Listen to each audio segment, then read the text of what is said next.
প্রিয় বন্ধুরা, জীবন মানেই এক গভীর রহস্য, আর সেই রহস্যের মধ্যেই লুকিয়ে আছে জ্ঞানের আলো। আজকের এই ভিডিওতে আমরা এমন এক মহান বিষয় সম্পর্কে জানতে চলেছি যা আমাদের অতীত, বর্তমান এবং ভবিষ্যতের উপর গভীর প্রভাব ফেলে। এই জ্ঞান অর্জন করলে আমরা জীবনের সত্যিকারের উদ্দেশ্য খুঁজে পাব। ত্রিকালদর্শী মানে জানেন? ত্রিকালদর্শী বলতে বোঝায় সেই সমস্ত মহাপুরুষদের যারা তিনটি কাল, অতীত, বর্তমান এবং ভবিষ্যৎ, তিনটিকেই স্পষ্টভাবে দেখতে পান। এ যেন ঠিক এক আয়নার মতো, যেখানে অতীতের প্রতিচ্ছবি, বর্তমানের বাস্তবতা এবং ভবিষ্যতের রূপ সব একসঙ্গে ধরা পড়ে। বড় বড় মহাপুরুষ, ঋষি, মুনি, এমনকি ভগবান শিব এই ত্রিকালদর্শীদের মধ্যে পড়েন। তারা জানেন অতীতে কি হয়েছে, বর্তমানে কি হচ্ছে এবং ভবিষ্যতে কি হতে চলেছে। এটা ভাবতে আশ্চর্যজনক লাগে, তাই না? কিন্তু বন্ধুরা, এখানেই লুকিয়ে আছে একটি গভীর শিক্ষা। এই জ্ঞান শুধুমাত্র সিদ্ধি বা ক্ষমতার জন্য নয়, এটি আমাদের আত্মার উন্নতির জন্য খুবই গুরুত্বপূর্ণ। এরপর আপনার মনে প্রশ্ন আসতে পারে যে এই ত্রিকালদর্শী হওয়াটা কি ঈশ্বরের প্রেমিক হওয়ার শর্ত? না, একদমই না। ত্রিকালদর্শী হওয়া এক অসাধারণ ক্ষমতা, কিন্তু ভগবানের প্রেমিক হওয়া এর থেকেও বড়। একজন সত্যিকারের ভক্ত কিছু জানার জন্য ব্যাকুল হন না। তাদের চাওয়া পাওয়া একটাই, ঈশ্বরের প্রেমে ডুবে থাকা। তারা অতীতের স্মৃতি বা ভবিষ্যতের অনুমান নিয়ে বিচলিত নন। তাদের মনের সমস্ত চিন্তা ঈশ্বরকে ঘিরে। জানেন কেন? কারণ অতীত, বর্তমান এবং ভবিষ্যৎ এই সবই মায়া। মায়ার মধ্যে ঘুরে বেড়ালে আসলে ঈশ্বরকে খুঁজে পাওয়া যায় না। এই মায়া আমাদের গর্ব, লোভ, কাম, ক্রোধে ফেলে দেয়, আর তখনই আমরা পথভ্রষ্ট হই।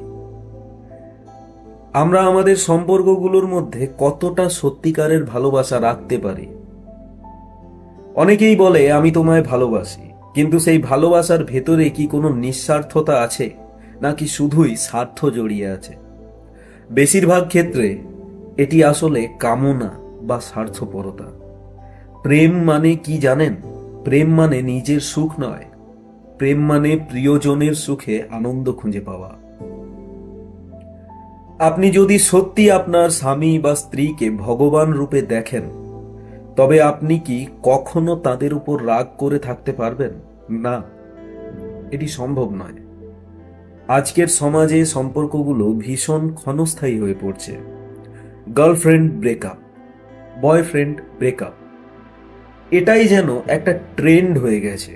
কিন্তু এই প্রবণতা আমাদের পরবর্তী জীবনে খুব খারাপ প্রভাব ফেলতে পারে। যখন স্বামী স্ত্রীর মধ্যেও এমন দূরত্ব তৈরি হয়, তখন গৃহস্থ জীবন ধ্বংস হতে শুরু করে।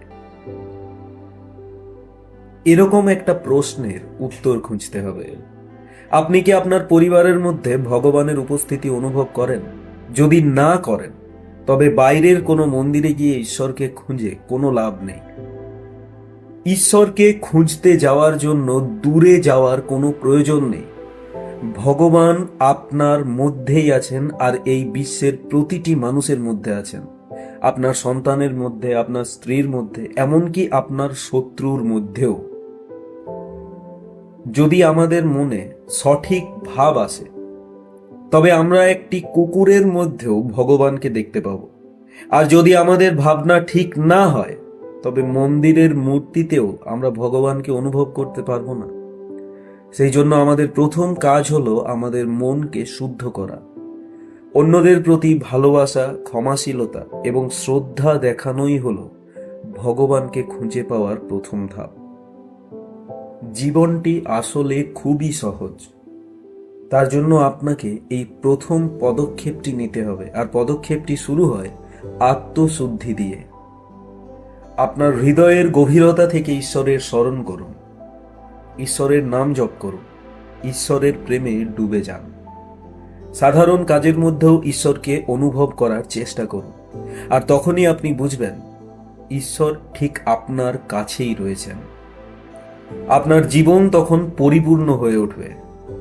মনে রাখবেন, আপনার এই জীবনটি প্রেমের জন্য, মায়ার জন্য নয়। তাই নিজের ভেতরের ভগবানকে খোঁজার যাত্রাটি আজই শুরু করুন। বন্ধুরা, যদি এই ভিডিওটি ভালো লেগে থাকে তবে লাইক করুন, নিজের প্রিয়জনদের সাথে শেয়ার করুন। আর আমাদের চ্যানেল এভারগ্রিন মোটিভেশন বাংলায় আপনি প্রথমবার এসে থাকলে চ্যানেলটি সাবস্ক্রাইব করে বেল আইকনটি প্রেস করুন, কারণ আমরা আপনাদের জন্য এরকমই ভিডিওস আনতে থাকি।